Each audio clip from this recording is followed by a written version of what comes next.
स्वागत है आपका न्यूज़ 18 जम्मू कश्मीर लद्दाख हिमाचल में। मैं हूं विशाल और आप देख रहे हैं प्राइम डिबेट इंडिया। एक बहुत ही बड़ी और ख़ास उम्मीद जम्मू कश्मीर के अवाम को है और उसकी वजह है कि देश के गृह मंत्री अमित शाह का जम्मू कश्मीर का 3 दिनों का दौरा है। और 3 दिनों के दौरे में, दौरा 3 दिनों का ज़रूर है, लेकिन इन 3 दिनों के दौरे में बहुत सारी उम्मीदें अलग अलग सेक्शन ऑफ सोसाइटी जो है जम्मू कश्मीर में उन्हें है।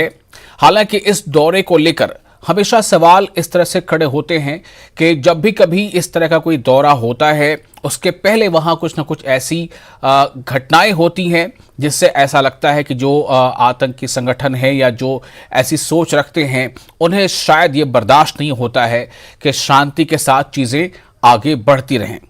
और बिल्कुल इनके इस दौरे के पहले ही उधमपुर में जिस तरह से बसों में धमाके आप में उल्लेखनीय है, लेकिन सबसे अहम बात यह है कि जहां पर शांति और विकास का सपना हो, शांति और विकास का रोड मैप हो, तो वहां पर इस तरह की छोटी मोटी चीजें शायद बड़े उद्देश्यों के लिए बाधा नहीं बन सकती। ऐसा ही कुछ संदेश गृह मंत्री अमित शाह जम्मू कश्मीर की आवाम को भी देना चाहते हैं और उन तमाम लोगों को भी देना चाहते हैं जो शायद शांति की बात समझ नहीं पाते। लेकिन एक और अहम बात यह भी है, चूंकि जम्मू कश्मीर का माहौल भी बहुत चुनावी है इन दिनों और जितनी भी राजनीतिक दल हैं, सियासी पार्टियां हैं, वो सब अपने अपने तौर पर से जुड़ने की कोशिश कर रही हैं। ऐसे में गृह मंत्री अमित शाह के दौरे को भी क्या चुनावी माहौल में या उससे ठीक पहले होने वाले एक दौरे से अलग करके देखा जा सकता है, या फिर ये दौरा भी कहीं ना कहीं उस माहौल को और ज्यादा जीवंत करता है? ऐसे कई सवाल हैं जिस पर हम आज बातचीत करेंगे, जो सिक्योरिटी के कंसर्न हैं, जो डेवलपमेंटल प्रोजेक्ट्स हैं, जो उनका जो इनॉग्रेशन करना है, और साथ ही चूंकि इस पूरे दौरे में दोनों जो रीजन हैं जम्मू और कश्मीर, दोनों रीजन में गृह मंत्री की 2 बड़ी रैलियां भी होनी हैं, तो उम्मीदें बहुत ज्यादा हैं कि आखिर गृह मंत्री क्या कुछ ऐलान कर सकते हैं। तो बने रहे हमारे साथ, अगले आधे घंटे हमारे साथ होगा एक खास पैनल।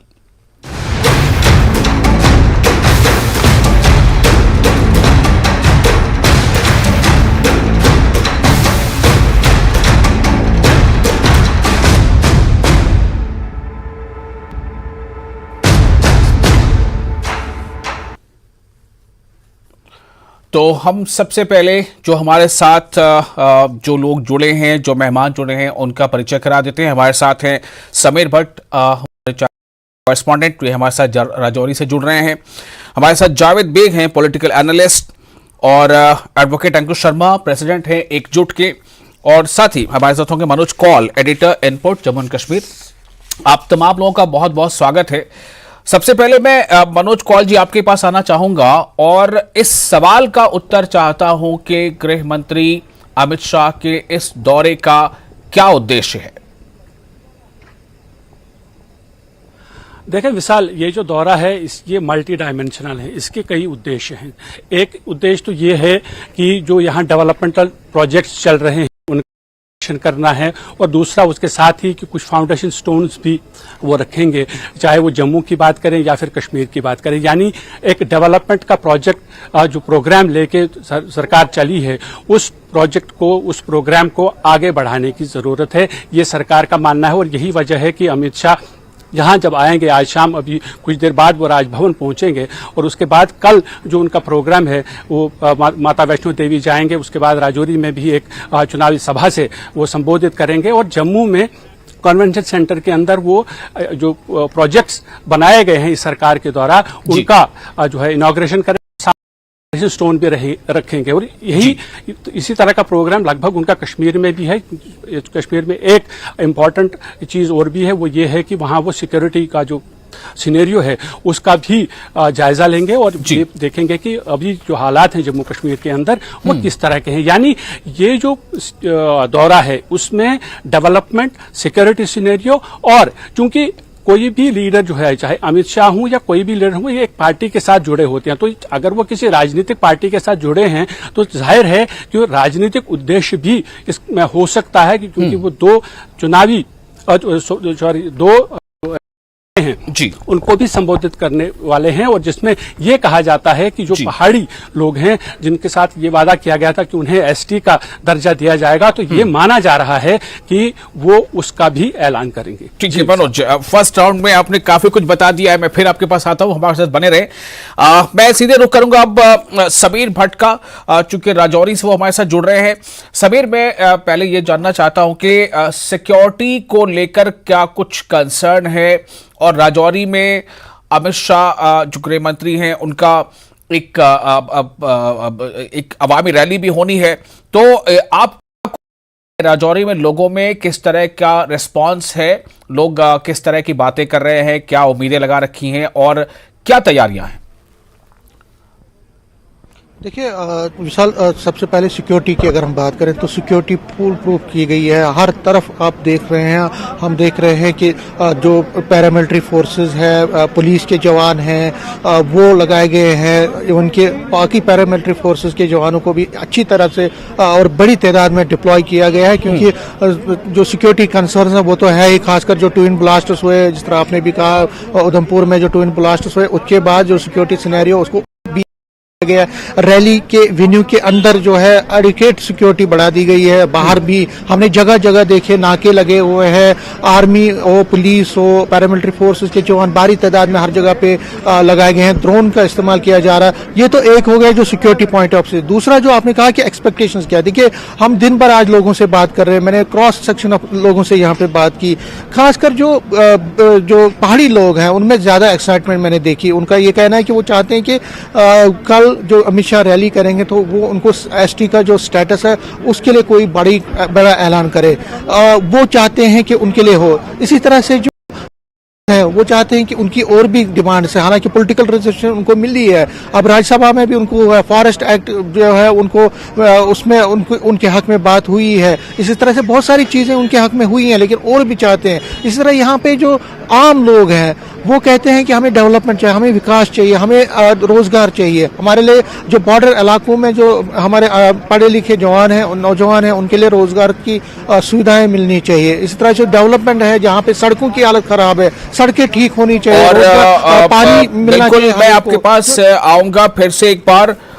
समीर, इस वक्त खबर मिल रही, जैसा हम अपने दर्शकों को कि अमित शाह का 3 दिनों का दौरा है, तो इसी बीच खबर यह है कि अमित शाह जम्मू पहुंच चुके हैं, और जाहिर है कि आज से ही या इस वक्त से ही उनका ये दौरा जो है वो शुरू होता है। तो मैं आप दोनों के पास, मनोज जी और समीर जी, आता हूं। अब मैं अपने मेहमानों का रुख करता हूं। हमारे साथ एडवोकेट अंकुश शर्मा हैं, और ये एकजुट के प्रेसिडेंट हैं। अंकुश शर्मा जी के पास भी मैं आऊंगा, और जावेद बेग साहब के पास भी आऊंगा। जावेद बेग साहब, पहले आपके पास आना चाहता हूं, इस दौरे में आप क्या देखते हैं? ये दौरा सिक्योरिटी को लेकर है, चुनाव से पहले के माहौल थोड़ा सा और मजबूत करने को लेकर है, एक पार्टी के संदर्भ में, ये क्या है, किस तरह का दौरा है?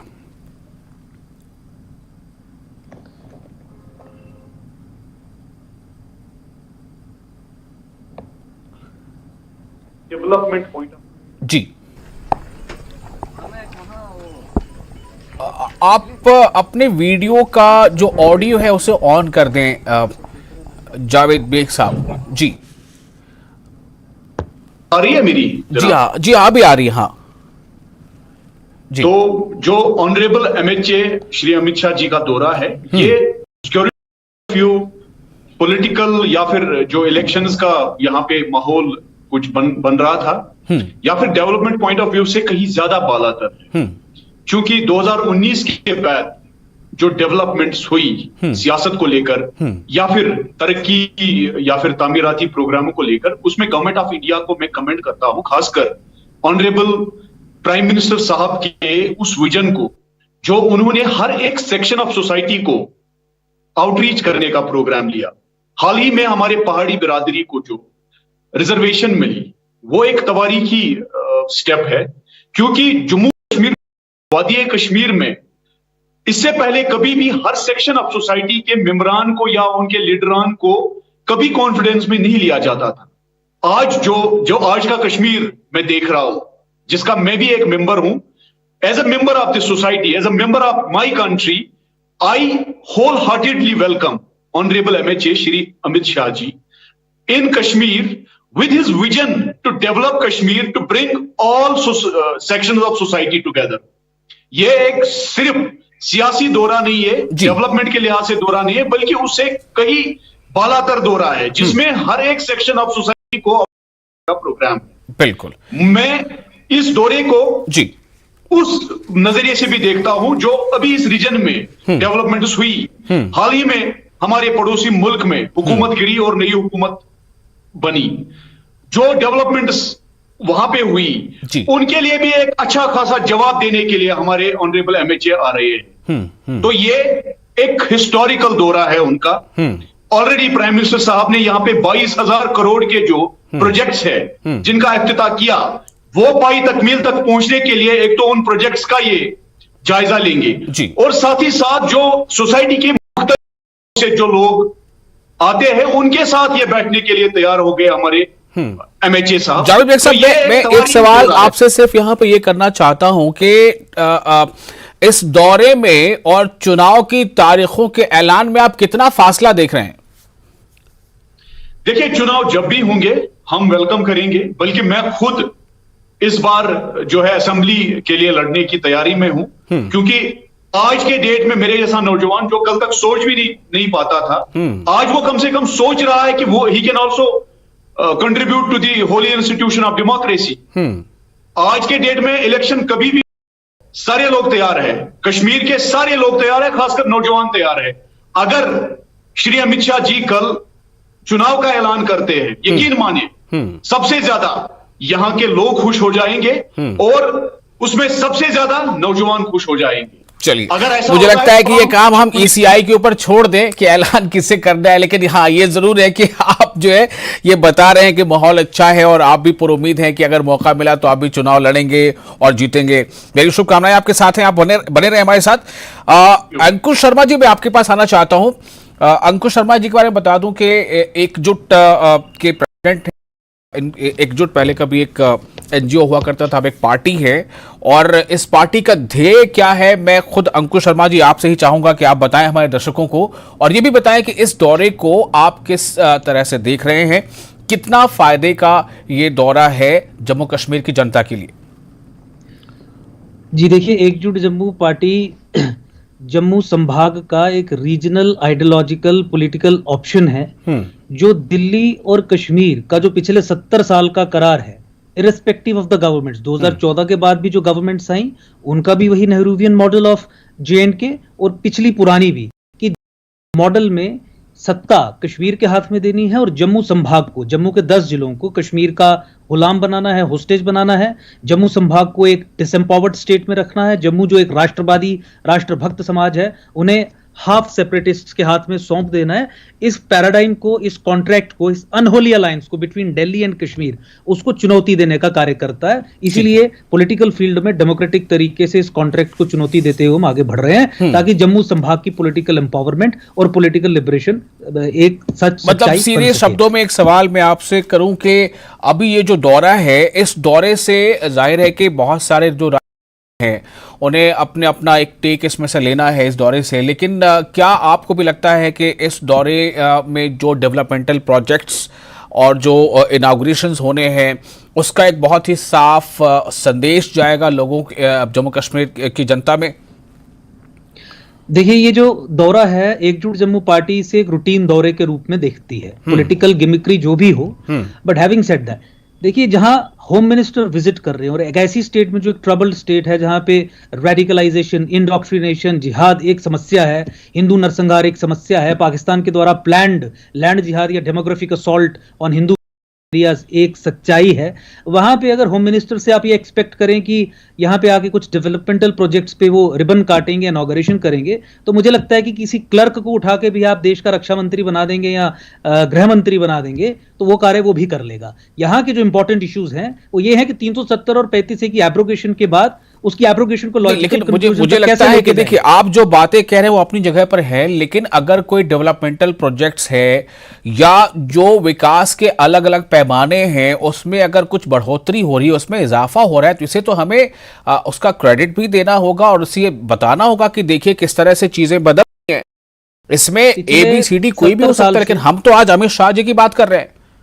पिछले 70 साल से और अभी तक जम्मू कश्मीर में जो समस्या माइनॉरिटी कम्युनिटी फेस कर रही है वो है denial of minority rights to the actual minorities of J&K। ये इश्यूज हैं जिन्हें केंद्र को, दिल्ली की सरकार को एड्रेस करने की जरूरत है। जम्मू कश्मीर में नेशनल सिक्योरिटी का जो इशू है वो रेडिकलाइजेशन और इंडोक्ट्रिनेशन के इंफ्रास्ट्रक्चर के बढ़ने के कारण एक कॉम्प्रोमाइज्ड सिचुएशन में है। आपने जमाते इस्लामी को बैन किया, लेकिन ऑन ग्राउंड उनका इंफ्रास्ट्रक्चर अभी भी अलाइव है। आप यहाँ पे न्यूज़पेपर रिपोर्टिंग्स पढ़िए, यू विल फाइंड कि वो अपने रेडिकलाइजेशन के प्रोजेक्ट को विद इंप्यूनिटी चला रहे हैं। अहले हदीस जो लश्कर की मदर ऑर्गेनाइजेशन है, उस पर फिर कभी बात करेंगे, लेकिन आज वो जो हमारा फोकस है वो इन्हीं चीजों को लेकर है कि जो इस दौरे के दौरान चीजें होनी हैं।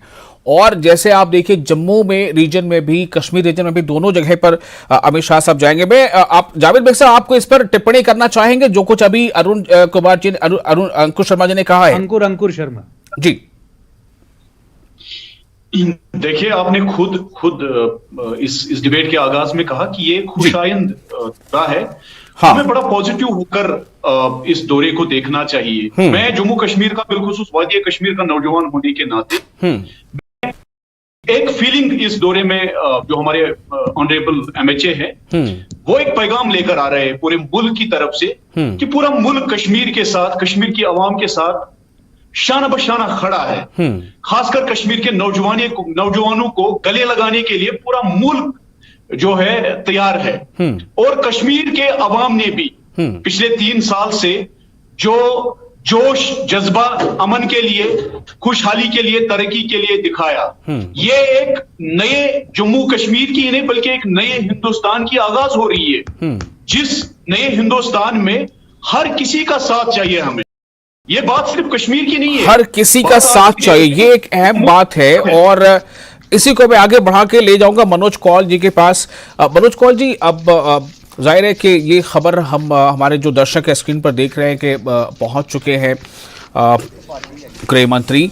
और मेरा ये आपसे सवाल था मनोज कौल जी के, आपने कहा कि हर सेक्शन ऑफ सोसाइटी, आपने शुरू में ये बात कही थी, अभी वही बात जावेद बेग भी कह रहे हैं। तो इसमें जो हम अगर थोड़ा स्पेसिफिकली बात करें तो गुज्जर बकरवाल हैं, उनके लिए इस दौरे में क्या संभावनाएं हैं, क्या उम्मीदें हैं? पहाड़ी जो है उनके लिए क्या संभावनाएं? एक बात आपने कही कि SC कैटेगरी शायद अनाउंस हो जाए, और किन चीजों के बारे में उम्मीद की जा रही है? देखिए, यहाँ उम्मीदें अगर देखेंगे तो उम्मीदें बहुत ज़्यादा हैं। जब भी कोई बड़ा नेता या मंत्री जम्मू कश्मीर के दौरे पे आता है तो जाहिर है कि लोगों की उम्मीदें बढ़ जाती हैं। और अब की बार जिस तरह से जो 2 रैलीज हो रही हैं, एक राजौरी के अंदर और दूसरी जो है बारामूला में, वहाँ जो ज्यादातर लोगों का जो फोकस है उन्हीं 2 रैलीज पर है। उन 2 रैलीज में ये माना जा रहा है कि गुज्जर बकरवाल और जो पहाड़ी तबके के लोग हैं वो वहां जाएंगे। गुज्जर बकरवाल जो तबके हैं उनको पहले से ट्राइब का दर्जा दिया गया है, जबकि पहाड़ी जो लोग हैं जो वो भी लगभग उन्हीं इलाकों में रहते हैं जहां पर गुज्जरों की आमाजगाह है। तो जो शेड्यूल ट्राइब्स हैं उन्हें ये उम्मीद है इस बार कि अमित शाह आएंगे और ये जो रैलीज हैं वहां वो ऐलान करेंगे इस बात का कि उनको भी शेड्यूल ट्राइब का दर्जा दिया जाएगा। तो ये इन 2 कम्युनिटीज की बात है। और दूसरा जो अनएम्प्लॉयड जो लोग हैं उनको भी ये लगता है कि जिस तरह से मरकजी सरकार ने ये कहा था कि यहाँ रोजगार के वसाइल और पैदा किए जाएंगे, उसके लिए अलग अलग सतह पर अभी कुछ इकदाम तो उठाए गए हैं, लेकिन कुछ और उठाने की जरूरत है। तो जो नौजवान तबका उसको इस बात की उम्मीद है कि शायद अमित शाह जब खिताब करेंगे तो कुछ ऐसे प्रोजेक्ट्स के बारे में, कुछ ऐसे प्लान्स के बारे में उनका ऐलान करेंगे जिससे यहाँ रोजगार के मजीद वसाइल जो हैं वो पैदा हो सके। क्योंकि हमने देखा कि जब चाहे वो सिर्फ जम्मू कश्मीर की बात नहीं है बल्कि पूरे मुल्क के अंदर या पूरी दुनिया के अंदर अगर हम देखेंगे, जब कोविड की जो वबा है उसके बाद जो हालात बने, वो चाहे वो हिंदुस्तान हो या बाकी मुल्क हो, तो जम्मू कश्मीर भी उससे अछूता नहीं रहा, यहाँ भी बेरोजगारी बढ़ गई है। तो नौजवान तबके की वो आशा है, वो उम्मीद है कि कुछ ऐलानात ऐसे होंगे जिससे यहाँ रोजगार के वसाइल पैदा हों और जो बेरोजगार नौजवान हैं परेशानियों का सामना करना पड़ जी। रहा है बेरोजगारी की वजह से, उन्हें कुछ राहत मिल सके। जी विशाल। जी समीर, आपके पास आना चाहता हूं। मैं आपसे बात कर रहा था आपके तैयारियां और उम्मीदें, तो इसी सवाल को लेकर आपके पास भी आ रहा हूं। जाहिर है कि एक तो एक ऐसे हालात में ये दौरा हो रहा है जब वहां पर कुछ आतंकी घटनाएं हुई हैं और हाल ही के दिनों में यात्रा, अब जो दौरा होना था वो दौरा पोस्टपोन भी हुआ है, लेकिन अब वो दौरा बहरहाल शुरू हो चुका है। आप शाह साहब वहाँ पहुँच चुके हैं, तो कितना चैलेंज है और कितनी चुनौतियां हैं और कितना आशाएं कितनी हैं, मैं उसी बात पर लेकर आ रहा हूँ कि आप में है तो वहां के लोगों से आपने क्या बातचीत की? उस वक्त हम पूरी बात सुन नहीं पाए थे। जी देखिए, मैंने जब जिस तरह से कहा कि आशाएं हैं, वो पहले ही हमने कहा कि कोई जो पहाड़ी जो लोग हैं वो एसटी चाहते हैं, एम्प्लॉयमेंट चाहते हैं। लेकिन मैं एक और बात जोड़ दूं जो बहुत इंपॉर्टेंट है, वो है ये सियासी दौरा भी है। देखिए, बहुत स्ट्रांग बात चल रही है कि गवर्नमेंट ऑफ इंडिया या ईसीआई जो है, इलेक्शन कमीशन ऑफ इंडिया, वो जम्मू कश्मीर में मार्च अप्रैल में इलेक्शन करवा सकता है। और यहाँ के एक बहुत बड़े लीडर हैं, अशोक कोल जी हैं, जो ऑर्गेनाइजिंग सेक्रेटरी है, उन्होंने भी एक परसों 2-3 दिन पहले कहा था कि हम यहाँ पे जल्द से जल्द इलेक्शन होने।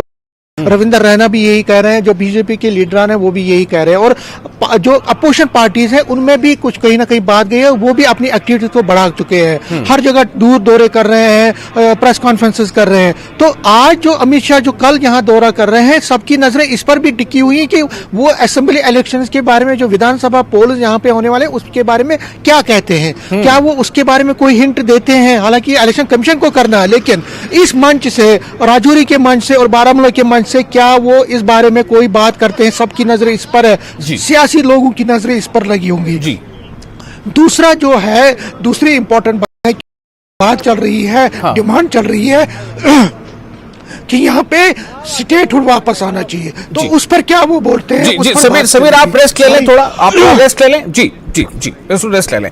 अब वापस आता हूं मैं। अंकुश शर्मा जी, कितना पॉलिटिकल है ये? अभी इशारा मिला थोड़ा, जी बताएं।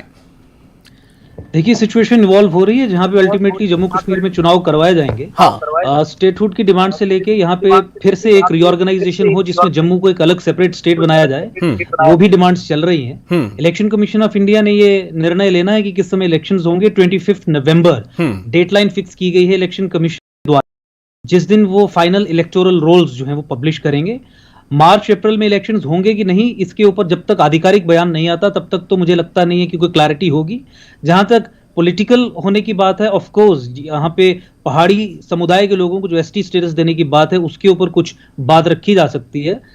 लेकिन जब तक मुझे लगता है कि आधिकारिक तौर पे उस पर भी कुछ घोषणा नहीं होती, उसके ऊपर भी कुछ कहा नहीं जाएगा, अभी करेंगे बाद में करेंगे। और मुझे अगेन मैं ये कहूं कि रूटीन दौरा लगता है, जैसे कोई भी गृह मंत्री किसी भी राज्य में जाएगा तो ऑब्वियसली कुछ डेवलपमेंटल इश्यूज पे भी बातचीत होगी, डेवलपमेंटल वर्क्स को इनॉग्रेट किया जाएगा। लेकिन 370 के बाद जो एक नेशनल इंटरेस्ट में जो एक बड़ा कदम भारत सरकार को उठाना चाहिए था, वो था केंद्र, जो सत्ता का जो केंद्र है जो कश्मीर में स्थापित था, गलत तरीके से वो जम्मू संभाग में शिफ्ट किया जाए। लेकिन तो ये आपकी मांग है, आपकी पार्टी का डेलीगेशन अगर उनसे मिलता है, क्या आपकी पार्टी का कोई डेलीगेशन मिलने वाला है उनसे? नहीं मिलने वाला है, क्योंकि इतना बड़ा धोखा देश के साथ हो गया है। 2011 के सेंसस के आधार पर डिलिमिटेशन करवा के, रीऑर्गेनाइजेशन एक्ट में डाल के और डिलिमिटेशन एक्सरसाइज 2011 के फज्ड और फ्रॉड सेंसस के आधार पर करवा के कि you can not set the clock back now, we have to fight this fraud जो पूरे देश के साथ किया गया है। झूठ बना के जम्मू कश्मीर में डेमोक्रेसी को रिस्टोर करने का जो प्रयास किया जा रहा है, तो डेमोक्रेटिक प्रोसेस से आप इसके लिए आवाज उठाते रहेंगे। जी मनोज कौल साहब, जो बातें यहाँ पर हो रही हैं कि जो अंकुर शर्मा जी का अपना एक पॉइंट है, उनका भी अपना जाहिर है कि पार्टी है तो उनका अपना एक एजेंडा है और उनका अपना एक गोल है। लेकिन मैं आपसे ये जानना चाहता हूँ मनोज कौल जी, फाइनल कमेंट है आपकी तरफ से कि ये इसे कितना पॉलिटिकल समझा जाए। मतलब आपने पहले कहा कि इसे पॉलिटिकल से अलग नहीं कर सकते, लेकिन क्या ये वाकई सिर्फ पॉलिटिकल ही तो नहीं, बहुत ज्यादा इसका फोकस है? क्योंकि अभी समीर ने भी बताया कि election may be held in March and April next year. साल पहले में एक अपडेट दे दूं कि अमित शाह जी जो हैं उनका जो काफिला है वो राजभवन पहुंच चुका है जी। और यहाँ जो डेलीगेट्स हैं उनके साथ वो मुलाकात करेंगे और अब से कुछ देर बाद ही अभी आप देख सकते हैं कि यहाँ जो उनका काफिला है वो सीधा एयरपोर्ट से यहाँ राजभवन पहुंच चुका है और यहाँ जो जैसे मैंने कहा कि जो डेलीगेशंस हैं वो उनसे मुलाकात करेंगे, उनकी राय जानेंगे, जो उनके अपने मसाइल हैं। हमने पहले भी कुछ डेलीगेशंस से बात की थी तो उन्होंने अपनी अपनी राय रखी है कि वो वज़ीर दाखिला के साथ किस तरह के मुद्दे उठाएंगे। और जहाँ तक की जी कहा गया है और ये सच भी यही है कि इलेक्टोरल रोल्स जो हैं उसका जो एक डेडलाइन है वो 25 नवंबर को फिक्स किया गया है और उसके बाद इलेक्शन कमीशन ऑफ इंडिया जो है उसको फैसला लेना है कि आखिर चुनाव कब कराए जाएंगे, क्या फरवरी मार्च में या मार्च अप्रैल में जहाँ चुनाव होते हैं या नहीं। उसका अंतिम जो फैसला है वो हतमी जो फैसला है वो इलेक्शन कमीशन ही करेगा। हाँ, लेकिन दूसरी जानिब जो चाहे वो बीजेपी हो या बाकी जो सियासी पार्टियां हों, बीजेपी के खासतौर पर जो लीडरान हैं वो पिछले कई दिनों से काफी वोकल रहे हैं और उनका ये मानना है कि मार्च अप्रैल में जम्मू कश्मीर में असेंबली के चुनाव हो सकते हैं। असली फैसला जी अलग अलग जो बहुत शुक्रिया मनोज कौल जी तमाम जानकारी के लिए और हम अपने दोनों मेहमानों का ही बहुत शुक्रिया अदा करेंगे, अंकुश शर्मा जी का भी और जावेद बेग साहब का भी। तो ये दौरे का आगाज हो चुका है। इस दौरे में क्या कुछ होना है, 2 रैलियां होनी हैं, इन रैलियों में क्या घोषणाएं होती हैं। बेशक जैसा कि बलोच जी ने पहले बताया था कि अगर कोई राजनीतिक दल से जुड़ा कोई भी व्यक्ति आता है, चाहे वो किसी भी ओहदे पर हो, तो जाहिर है कि उनके दौरे को राजनीतिक एंगल की से भी देखा जरूर जाएगा। तो अब इसकी एनालिसिस हम फिर बाद में करेंगे कि दौरे में क्या कुछ जम्मू कश्मीर के अवाम के लिए दिया, क्या ऐलानात किए और कितना इसका जुड़ाव इलेक्शन से है या नहीं। बहुत शुक्रिया।